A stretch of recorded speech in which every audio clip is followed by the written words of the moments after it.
ඉනිත් බ්ලයිටන්ගේ secret 7 win ත්‍රු Sudath රොහන්ගේ Sinhala පරිවර්තනය ඇසුරෙන්. පළමු පරිච්ඡේදය. ඔන්න පාස්කු නිවාඩුව පටන් ගත්තා.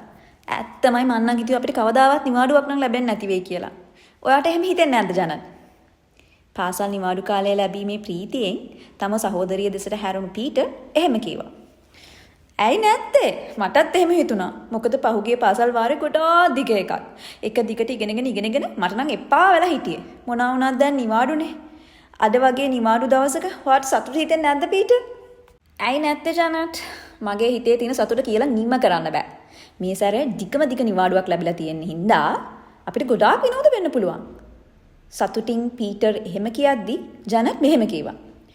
අප්‍රේල් මාසෙ කියන්නේ හරිම අපූර්ව මාසයක්. හරිම උණුසුම්. ඇතිතරම් ඉරේලියක් තියෙනවා. ඒ හින්දා කැමැති දවසක කැමැති තැනක ඇවිදින යන අම්මා නිකම්ම අවසර දෙයි. අපි හොඳ විනෝද ගමනක් යමු. ඇහුණාද ස්කැම්පර්? අපි මේ කතා වෙන්නේ විනෝද ගමනක් යන්න. ඔයාට ඒ වගේ ගමන් යන්න කැමතියි කියලා දන්නවා. මොකෝ හාවපස්සේ පන්නන්න පුළුවන් නේ? ජනත් එහෙම කියද්දි ස්කැම්පර් සතුටින් බුරන්න පටන් ගත්තා. උගේ වලිගය වේගෙන් සැලවෙන්නට වුණා. ඒ අතර සුරතල් බල්ලාගේ පිට ආදරෙන් අත ගන්න ගම ජනත් මෙහෙම කිව්වා. ඇත්තමයි ස්කැම්පර්.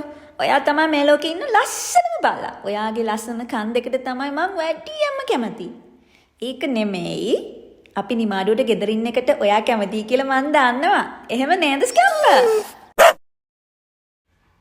ස්කැම්පර් නැවතත් බිරුවා. ඒ අතරම උගේ වලිගයද ආයෙත් සෙලවෙන්නට පටන් ගත්තා. මෙච්චර නිහඬව හිටපු පීටර් මෙහෙම කිව්වා. පුළුවන් තරම් ඉක්මනට සත්මිතුරු කණ්ඩායම හම්බ වුණොත් හොඳයි කියලා මට හිතෙනවා. අපි හෙටම ඒ අය හම්බ වෙමු. විනෝද සවාරියක් යන එක වගේ ගොඩක් දේවල් ගැන කතා කරගන්නත් තියෙනවනේ. ඔව් පීටර්, අපි ඉක්මනට රැස්වීමක් හැඳවමු. ජනත ඒ අදහස අනුමත කළා. පහුගිය දවස්වල පාඩම් වැඩ හින්දා අපේ අයට සීක්‍රට් 7 ගැන අමතක වෙලත් ඇති. වෙන එකක් තියා පහුගිය සති 3 තිස්සේ මටත් සීක්‍රට් 7 ගැන කිසිම දෙයක් මතක තිබුණේ නැහනේ. ඇත්තම කියනවා නම් මට අපේ රහස් වචනේත් අමතක වෙලා. පීටර්, අපේ රහස් වචනේ මොකද්ද? අනේ ජනට. ඔයාට රහස් වචනේත් අමතක වෙලාද? අනේ ඔව් පීටර්. තරහ නැතුව ඒ මොකද්ද කියලා කියනමද? මට කියන්නකො පීටර්. මොනවාද ඔට්ටු? ඔයාටත් රහස් වචනේ අමතක වෙලා ඇති. ඒකයි මට කියන්නෙත් නැත්තේ. ඊට පස්සේ පීටර් මෙහෙම කිව්වා. පිස්සු ජනට. මට නම් අපේ රහස් වචනේ හොඳට මතකයි. ඔයාට ඒක මතක් කරගන්න හෙට වෙනකම් වෙලාව තියෙනවා. එහෙම නැත්තම් ඔයාට වුණත් අපේ රැස්වීමට එන්න ලැබෙන්නේ නැහැ. හොඳද ජනට්?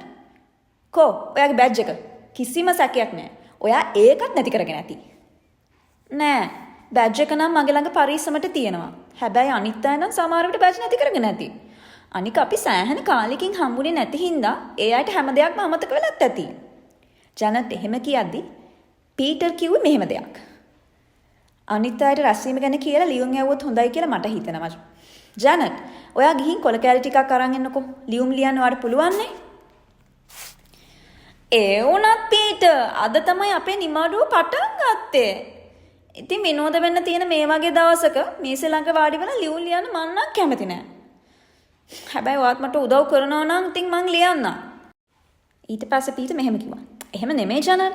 ඔයා ලියුම් ටික ලියන්න. මං බයිසිකලේ ගිහින් එයාට ලියුම් දීලා එන්නම්. ජනත් මෙහෙම කිව්වා ඊට පස්සේ.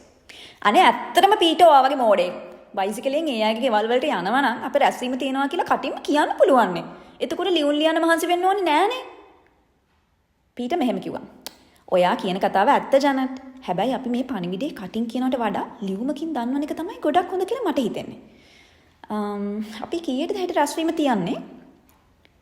ජනත් මෙහෙම කිව්වා. හෙට උදේ 10ට තිබ්බොත් හොඳයි කියලා මට හිතෙනවා. අනිත් වැදගත්ම කාරණේ තමයි පීටර්, ඔයා ජැක්ට අවවාද කරන්න. අපේ රැස්වීම ගැන එයාගේ කරදකා සහෝදරි සුසීට නම් දැනගන්න ඉඩ තියන්න එපා කියලා.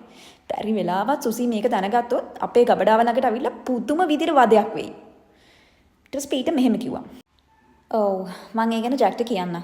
සුසී කියන්නේ හරිම කරදරකාර කෙල්ලෙක්. හැබැයි යා මොනවා කෙරුවත් සත්සමිතුරුන්ගේ ළඟින්වත් තියන්න බෑ. ඊට පස්සේ ජනත් මෙහෙම කිව්වා. ඒක නම් ඇත්ත තමයි පීටර්. සුසී ගැලපෙන්නම කම්මකට නැති ළමයි ඉන්න සංගමයකට විතරයි.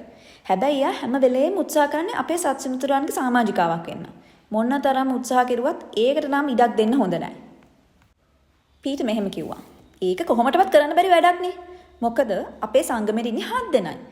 ඒකනේ සීක්‍රට් 7 කියලා නම දාලා තියෙන්නේ. පීටර් එහෙම කියනවත් සමගම ස්කැම්පර්ගේ බිරුම් හඬ හාත්පස පැතිර ගියා. ඊට පස්සේ ජැනට් සිනාසෙමින් මෙහෙම කිව්වා.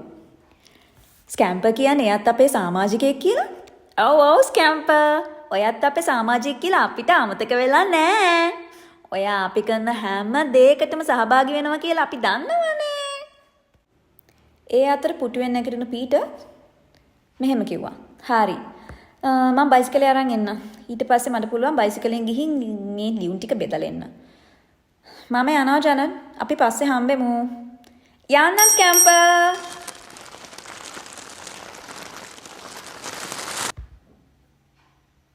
පීටර් බයිසිකලයෙන් නැගී ඉස්සෙල්ලම ගියේ කොලින් හම්බෙන්න. සීක්‍රට් 7 ගේ රැස්වීමක් තියෙන බව දැනගත්තාම කොලින් ගොඩක් සතුටු වුණා.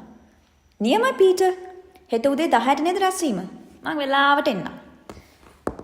ඒක නෙමෙයි. අපේ රහස් වචනය මොකක්ද කියලා ඔයාට මතකද?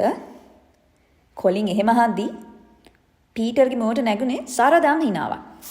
මං ඒක කියන්නේ නැහැ කොලින්. හෙට වෙනකොට ඔයා රහස් වචනේ කොහොම හරි මතක් කරගන්න ඕනේ. එහෙම කියපු පීටර් බයිසිකලේ නැගලා ජැක්ගේ ගෙදර බලා ගියා.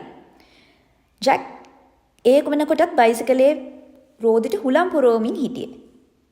පීටර් කිව්ව ආරංචි නිසා ජැක්ගේ මුහුණත් සතුටින් පිම්මුණා. පීටර් මෙහෙම කිව්වා. ජැක් හෙට සීක්‍රට් 7 ළඟ රැස්වීම තියෙනවා. අපේ වත්තපල්ලෙහා තියෙන පරණ මඩුවේ තමයි රැස්වීම තියෙන්නේ. සීක්‍රට් 7 ළඟ බැජ් එක ඔයා ළඟ තියෙනව නේද? හැබැයි ඔයාගේ කරදරකාර නංගි සුසීට නම් ඒක අහු වෙන්න තියන්න එපා. ජැක් මෙහෙම කිව්වා. ඒ ගැන බය වෙන්න එපා පීටර්. බැජ් එක මගේ ළඟ පරිස්සමට තියෙනවා. මම නිදාගන්නෙත් බැජ් එක ඇඳුමේ ගහගෙන. හැබැයි පීටර් මට අපේ රහස් වචන නම් අමතකයි. ප්ලීස් ඔයාට මට ඒක කියන්න පුළුවන්ද? කලබල වෙන්න එපා ජැක්. මං ඒක ඔයාට කියන්නම්. ජැක්ගේ කතාව ඉවර වෙනවත් එක්කම අසල පඳුරයායක හැංගිලා හිටපු සුසීගේ කටහඬ ඇහුණා. පිරිමි ළමයි දෙන්න පුදුමයෙන් මෙන් ඒ පැත්ත බලද්දී සුසී hina වෙවි බලා ඉන්න ආකාරය දැක්කා. සුසී! එයාට නම් ඒක කොහොමදවත් කියන්න බෑ. ජැක් කෝපයෙන් විරියන් දෙද්දී සුසීගේ සමාචාර සහගත hinaව මූණ පුරා පැතිර ගියා. ඊට පස්සේ සුසී මෙහෙම කිව්වා. ඇයි නැත්තේ? මම ඔයාලගේ රහස් වචනේ දන්නවා. හැබැයි ජැක් මම ඒක දැම්ම කියන්නේ නැහැ. ඒත් ඔයාලගේ රැස්වීමට ඇවිල්ලාම ඒක කියන්නම්කෝ. සුසීගේ සමාචලයට කිසිවක්ම කියපු නැතු පීටර් බයිසිකලේ නැගිලා අනිත් අය හොයාගෙන යන්න ගියා. සුසී නම් මාර කරදරකාර කෙල්ලෙක්.